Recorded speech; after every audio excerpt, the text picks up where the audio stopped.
കായംകുളം ദേവികുളങ്ങര ക്ഷേത്രത്തിലെ ഉത്സവത്തോടനുബന്ധിച്ച് കെട്ടുകാഴ്ചയ്ക്കിടെ പോലീസിനെ ആക്രമിച്ച കേസിൽ 4-ാം പ്രതി അനന്തുരാജിനെ CPIM സംരക്ഷിക്കുന്നുവെന്ന ആരോപണം.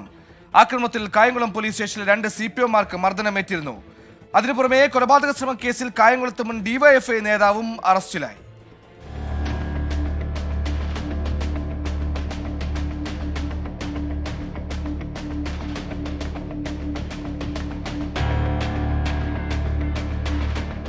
കഴിഞ്ഞ ചൊവ്വാഴ്ച രാത്രിയാണ് 15ഓളം പേർ ചേർന്ന് കായംകുളം പോലീസ് സ്റ്റേഷനിലെ CPOമാരായ പ്രവീൺ, സബീഷ് എന്നിവരെ ക്രൂരമായി മർദ്ദിച്ചത്.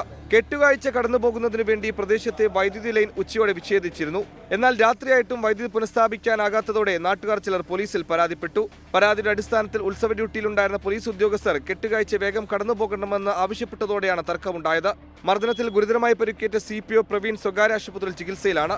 15ഓളം പേർക്കെതിരെ കേസെടുത്ത കായംകുളം പോലീസ് 3 പേരെ പിടികൂടി. എന്നാൽ 4-ാം പ്രതി അനന്തുരാജുവിനെ മനഃപൂർവ്വം പിടികൂടുന്നില്ല എന്നാണ് ആരോപണം.